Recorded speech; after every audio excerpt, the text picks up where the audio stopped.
Anda kembali di Apa Kabar Indonesia Malam, pemirsa. Kami sebelum melanjutkan dialog akan memberikan data terbaru untuk Anda, pemirsa, di mana kasus korupsi di BUMN.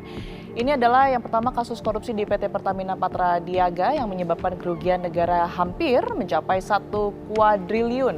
Terjadi pada tahun 2018-2023 dan KPK menetapkan 12 orang sebagai tersangka.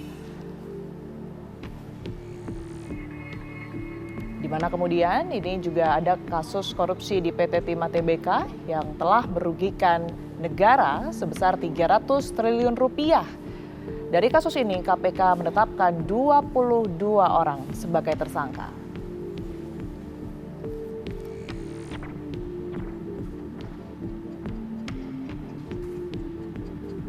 Baik, selanjutnya pemirsa, ini kasus korupsi di PT ASD Indonesia Ferry atau Persero. Dugaan korupsi dalam kerjasama usaha dan akuisisi PT Jembatan Nusantara PT JN oleh PT ASDP Indonesia Ferry Persero periode 2019-2022 yang dimana telah merugikan keuangan negara sebesar 893 miliar rupiah. Dari kasus ini KPK menetapkan 3 tersangka.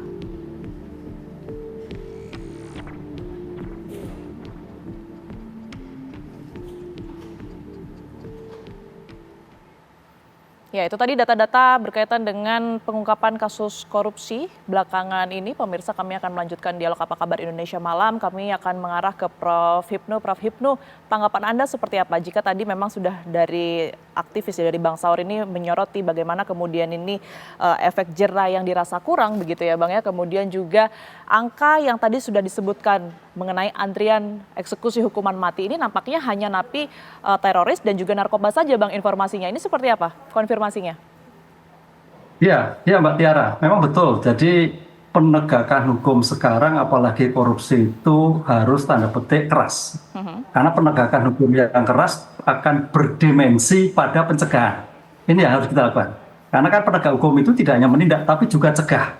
Tapi kalau hanya cegah tok, masuk telinga kanan, keluar telinga kiri. Nah, tapi kalau dengan penindakan yang tegas dan keras, karena situasi sekarang, saya sepakat tadi Pak Saud, dalam artian normatif bisa, tapi dalam artian sosiologis, nah ini yang kita contohkan tadi, kita itu bukan 30, 300 Pak Saud, yang menunggu eksekusi mati.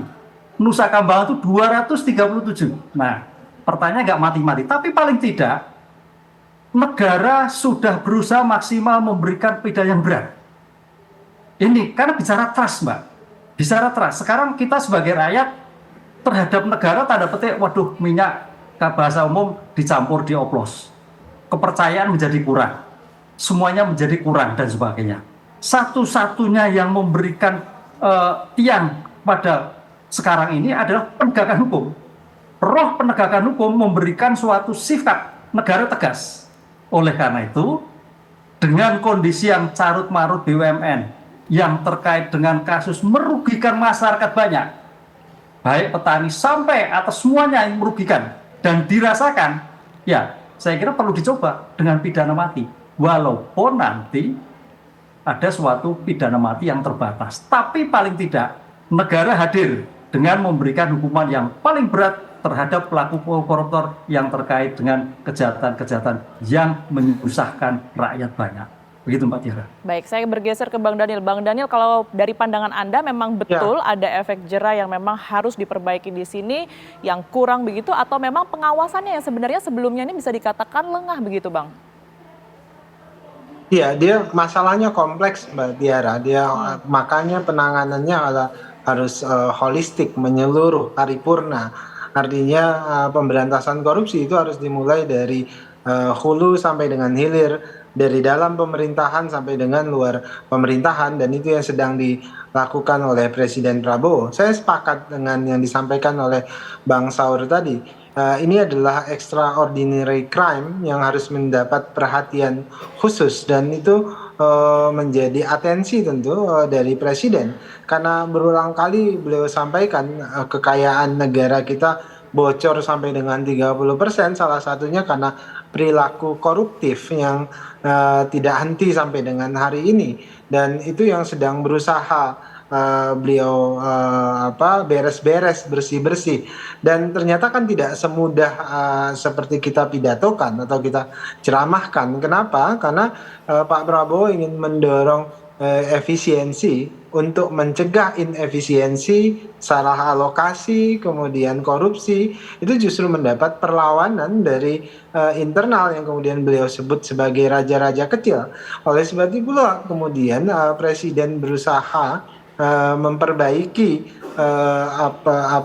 praktek pemerintahan yang bersih melalui pemberantasan korupsi di dalam pemerintahan itu sendiri. Dari mulai tadi saya sebutkan dan berulang kali saya ingatkan bahwasannya dari hulu, dari mereka-mereka yang menangani sisi pendapatan, dari mereka-mereka yang bekerja misalnya di luar APBN, baik dalam hal ini BUMN maupun mereka-mereka yang di dunia usaha yang sebenarnya harusnya membayar pajak jauh lebih besar kemudian dimanipulasi menjadi lebih kecil, baik itu dari sektor tambang, sektor perkebunan dan sebagainya, perikanan dan seterusnya, sampai dengan sektor hilir yang tentu terkait dengan belanja APBN, agar kemudian APBN itu tidak salah alokasi atau tidak mubazir. Ini yang sedang dilakukan oleh Presiden. Namun tentu kan untuk membersihkan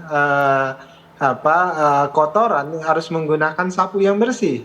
Nah, Pak Presiden concern terhadap para penegak hukum. Pendekatan Presiden dalam hal ini salah satu variabel pendekatannya adalah meningkatkan kesejahteraan para penegak hukum.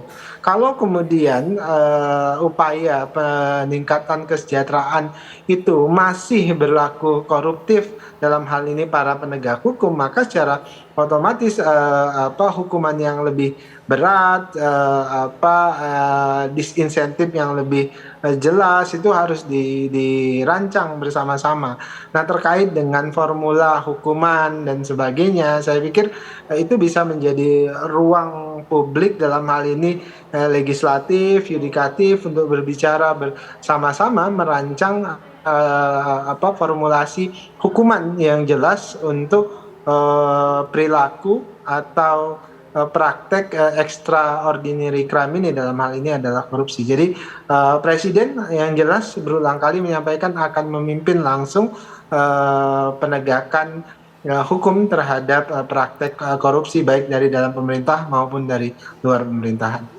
Baik, Presiden akan memimpin langsung, bahkan kalau kita berbicara mengenai hal ini harus diberantas dari hulu ke hilir begitu ya. Kalau Bang Saur sendiri melihat keseriusan dari Pak Presiden ini dalam menangani korupsi ini seperti apa? Apakah ini hanya bisa dikatakan gertakan semata atau nanti akan ada perubahan yang signifikan yang Anda lihat? Iya, kalau saya sih sangat percaya ya, terlepas mungkin banyak juga orang memperdebatkan. Kalau saya lihat narasi-narasi Presiden, cara gesturnya, itu nggak ada beban. Oke. Dan pada saat ini juga Mbak Tiara, kalau ada pembantu-pembantu yang coba melawan, saya kira kalau Pak Presiden tentang konsisten, saya kira dia pasti dukung rakyat. Oleh karena itu tidak lagi saatnya kita kemudian ragu. Oleh karena itu Mbak Tiara, kita lihat misalnya Cina, 10-15 tahun yang lalu jauh lebih dahsyat korupsinya. Tapi mereka sekarang ini, setiap pejabat salah satu prosesi yang mereka lakukan adalah mengunjungi yaitu penjara para narapidana. Itu di situ. Ini bukan soal hak asasi manusia, 280 juta rakyat Indonesia ini terancam. Oleh karena itu, karena mereka konsisten untuk betul-betul keras kepada para koruptor ini, tidak seperti sekarang ini. Saya sih usulkan Dhanil, terlepas nanti proses wacana kita ini belum diterapkan, tetapi setidaknya sekarang narapidana para koruptor itu harus diisolasikan. Kalau sekarang Nusa Kambangan itu hanya katakanlah crime yang sangat serius, para koruptor ini saya kira harus dipindahkan dari Sukamiskin, kemudian mereka harus ditempatkan di mana penjara yang paling serius. Itulah tempat mereka ini sebagai cermin yang tadi Pak Presiden sekarang saya memaknai dia telah memimpin sekarang, bukan mengintervensi, tetapi telah declare.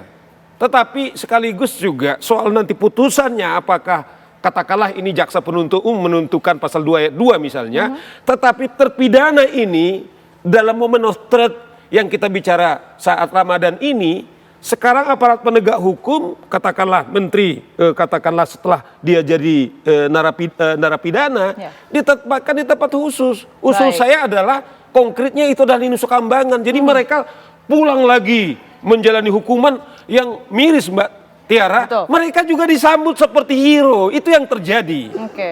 Karena mereka juga saat menjamu tamu di Sukamiskin, mereka juga seperti di hotel gitu. Baik. Seperti bukan di penjara Tentu ini yang sangat serius. miris sekali begitu ya, Itu Bang. yang saya kira. Baik, ini kita tentu harapkan dengan baik begitu ya, apa sanksi tegas, langkah tegas dari Presiden Prabowo Subianto untuk kemudian ini memberikan hukuman atau tidak, paling tidak efek jera agar para koruptor tersebut ini bisa benar-benar merasakan tindak lanjut ataupun juga hukuman yang setimpal begitu dengan apa yang sudah mereka lakukan sebelumnya begitu. Terima kasih banyak Bang Saur sudah bergabung bersama kami, kemudian juga Bang Daniel serta Prof. Hipnu telah bergabung di Apa Kabar Indonesia Terima kasih. Malam. Minta Terima maaf kasih. Prof, Hipnu, minta Bang maaf Bro Saur. Daniel. Ya, sehat selalu. Ya, Selamat Ya, menjalankan Bang. puasa sahabat-sahabat. Ya. Baik. Sama-sama. Ya, Assalamualaikum.